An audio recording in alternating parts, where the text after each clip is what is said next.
Hello, second graders. I hope that you had a wonderful weekend and a really happy Earth Day last week.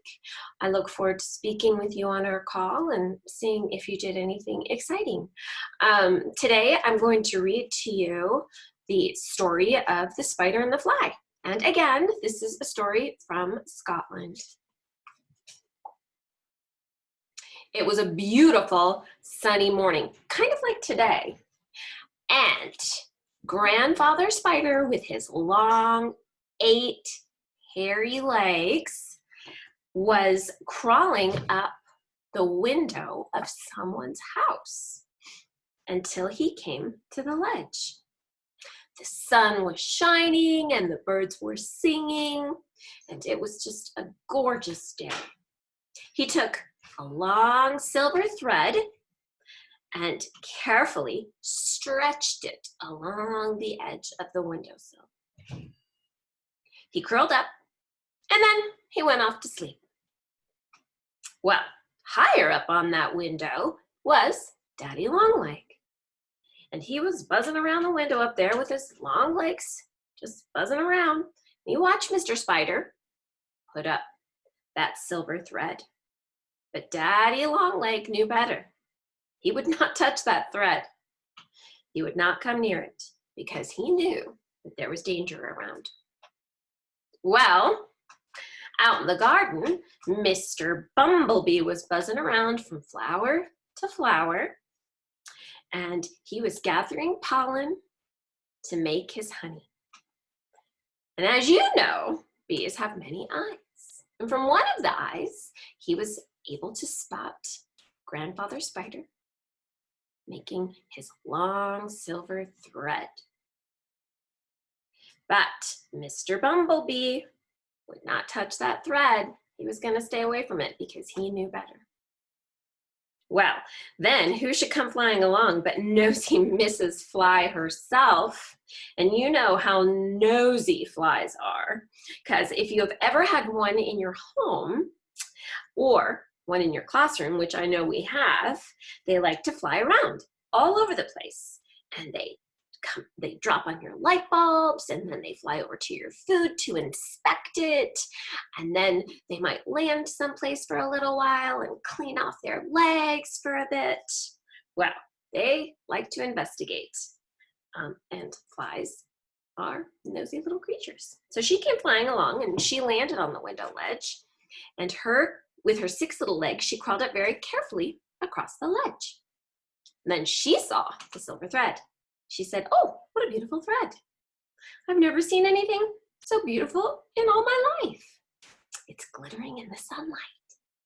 And then very carefully, she reached out leg number 1. She touched the thread. To her surprise, leg number 1 stuck to the thread. "Oh no! Oh no!" She tugged and she cried, help me, my leg is stuck." But no one heard her cry.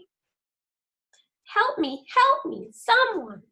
So she took leg number 2 and she tried to pull leg number 1 off. But what happened? Leg number 2 got stuck.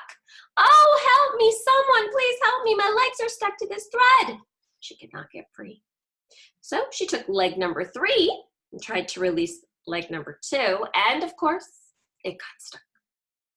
And she did the same with number 4, number 5, and number 6. And soon all 6 of her legs were stuck to the thread. Meanwhile, Grandfather Spider was still asleep, and he knew nothing of this. She cried and she tugged and she tugged and she cried, but she could not get free. And then down from the window comes old Daddy Longlegs with his big long legs. "Oh, Daddy Longlegs," she said, "I'm so pleased to see you. You must help me. My legs are stuck in this thread." And Daddy Longlegs said, "Well, Mrs. Fly, don't you know better to leave well enough alone? Now you're in trouble, and I have no time to help you." And off Daddy Longlegs went. She tugged and she cried and she kept pulling to try to break free. And then from the garden came Mr. Bumblebee. "Oh, Mr. Bumblebee, I am so pleased to see you. You must help me. "What's your trouble?" said Mr. Bumblebee. "It's my legs. They're stuck to this thread, and I cannot get free." "Well, Mrs. Fly, it's your own fault. You see, you are too nosy. You cannot leave well enough alone. Now, you're in big trouble, and I'm a busy bee. I have no time to help you." And away flew Mr. Bumblebee. Well, poor Mrs. Fly, she was still stuck in the thread. She tugged and she cried and she pulled. She could not get free. "Help me, someone, please help me." Then old Grandfather Spider woke from his sleep. He took 2 of his 8 hairy legs and he rubbed them to his eyes. And he said, "Someone has been at my thread while I was asleep and has tangled it all up." He wanted to retract his thread, so he began carefully to pull it left, right, left, and right.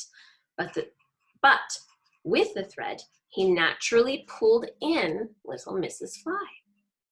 "Oh, Mr. Spider, I'm so sorry. You see, I'm so sorry. You must set me free," said Mrs. Spider. "Set you free, my dear? After what you've done to my thread? I cannot set you free." "Oh, but you must set me free. You must. I must go home. I must go home. This was all a mistake. I promise you, I will never touch your thread again," cried Mrs. Fly. "Oh, it is too late, my dear. The damage has been done. You see, no one told you to touch my thread, and I was asleep. You are too nosy, and you cannot leave well enough alone. Now you're in big trouble." And again, he began carefully to pull his thread. Piece after piece, he wound it. And as he pulled in the thread, closer and closer came Mrs. Fly. "You must set me free. I cannot stay here. Please, please let me go." "Oh, I cannot set you free. You must. I promise. I will never touch another one of your threads again. I'll do anything if you set me free." "Anything? You'll do anything for me?" said old Grandfather Spider. "Yeah, oh yes, I promise. I'll do anything for you." "Then, my dear, you must marry me." "Marry you? Mr. Spider, I could never marry you. You're a big, ugly spider. I'm just a poor little fly." "Well, my dear, I cannot set you free." Very carefully, he pulled the thread in. Closer and closer came Mrs. Fly. "You must set me free. Please set me free." "Then you must marry me." "But why, Mr. Spider? I mean, you're a big, ugly spider, and I'm just a tiny little fly. Why should you want to marry me?" "Well, I'll tell you, my dear, why I want to marry you. You see, you have been very naughty. You have been at my thread while I was asleep, and no one told you to touch my thread. Now I have you trapped in my thread. But if you were to promise to marry me, then I could set you free. And then, of course, you could come and live with me, and every morning when I wake up, and should I feel hungry, I would always have you beside me for my breakfast."